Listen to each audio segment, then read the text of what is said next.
भारतीय काव्य परंपरा में दोहा अपने संयमित आकार और गहन प्रभाव के कारण अद्वितीय स्थान रखता है।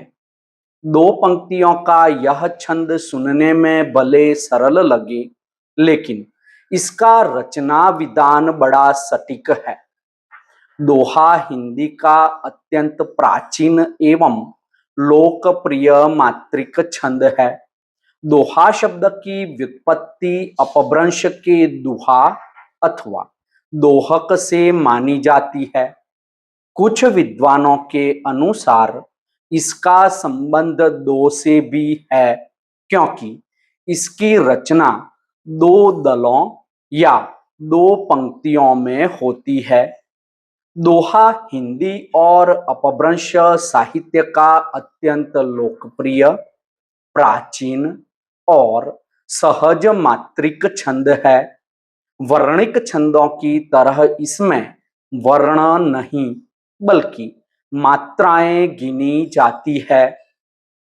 यहाँ दोहा छंद को अर्थ, परिभाषा, नियम और प्रसिद्ध उदाहरणों के साथ समझाने का यत्न किया गया है।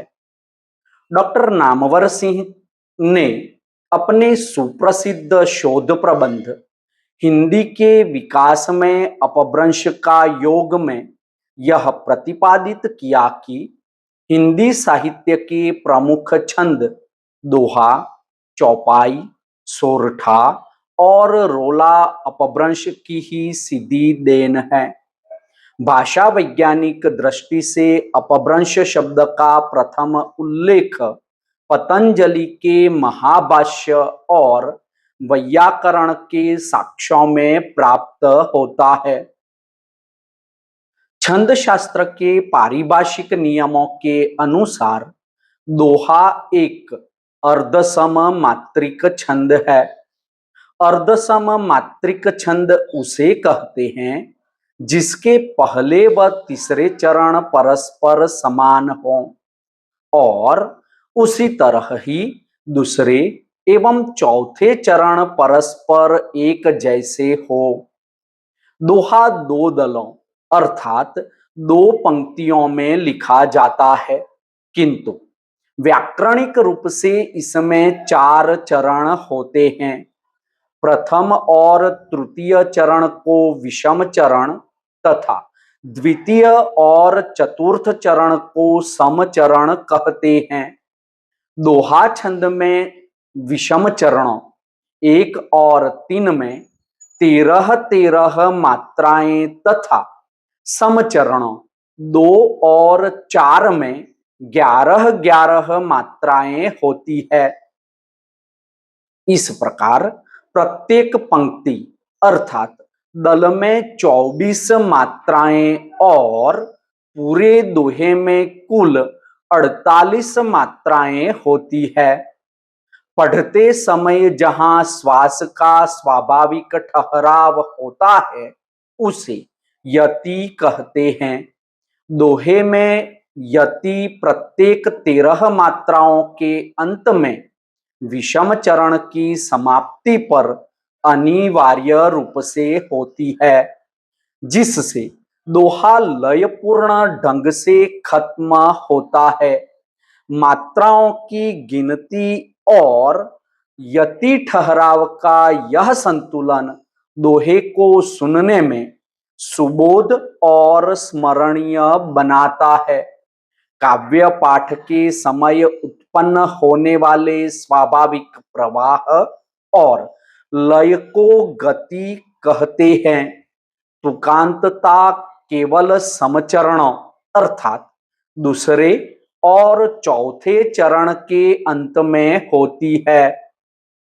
यहाँ केवल अंतिम अक्षर का मिलना पर्याप्त नहीं है, बल्कि स्वर और ध्वनि का साम्य होना भी आवश्यक है। तुक हमेशा समचरणों अर्थात दूसरे और चौथे चरण के अंत में मिलती है। समचरणों दूसरे और चौथे चरण के अंत में एक गुरु और उसके बाद एक लघु वर्ण का आना अर्थात अंत में लघु होना अनिवार्य माना जाता है। विषम चरणों के प्रारंभ में जगण का प्रयोग वर्जित है। इसे कुछ उदाहरणों से समझने का यत्न करते हैं। जैसे बड़ा हुआ तो क्या हुआ, जैसे पेड़ खजूर, पंछी को छाया नहीं, फल लागे अति दूर। दूसरा एक उदाहरण देखते हैं। सतसैया के दोहरे, ज्यों नावक के तीर, देखन में छोटे लगे, गांव करे गंभीर। रही मन पानी राखिए, बिन पानी सब सुन, पानी गए न उबरे, मोती मानुष चुन। दया धर्म का मूल है, पाप मूल अभिमान, तुलसी दया न छोड़िए, जब लग गट में प्राण। रह मन धागा प्रेम का, मत तोड़ो चटकाए, टूटे से फिर ना जुड़े, जुड़े गांठ परी जाए। यहाँ उपर्युक्त उदाहरणों में समचरणों के अंत में तुक मिलती है तथा अंत में गुरु लघु का नियम भी पूरा हो रहा है। विषम चरणों में 13-13 और सम चरणों में 11-11 मात्राएं है। साथ ही साथ लय, गति और दोहे के लिए जो जो नियमों की आवश्यकता है उन सभी नियमों की पूर्ति उपर्युक्त उदाहरणों में हो रही है। अंततो गत्वा निष्कर्ष रूप में कह सकते हैं कि दोहे की भाषा सरल, प्रवाहपूर्ण एवं स्मरणीय होती है।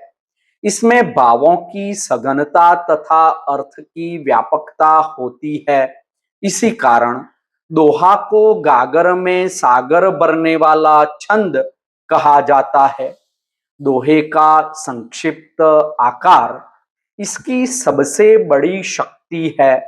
यह बहुत कम शब्दों में गहन अनुभूति, नीति, दर्शन, प्रेम, भक्ति, व्यंग्य और जीवनानुभव को अत्यंत प्रभावशाली ढंग से प्रस्तुत करता है। दोहा 2 पंक्तियों का छोटा छंद है जो भारतीय जीवन दर्शन, नीति और संस्कारों को अभिव्यक्त करने का सबसे सशक्त और प्रिय माध्यम रहा है।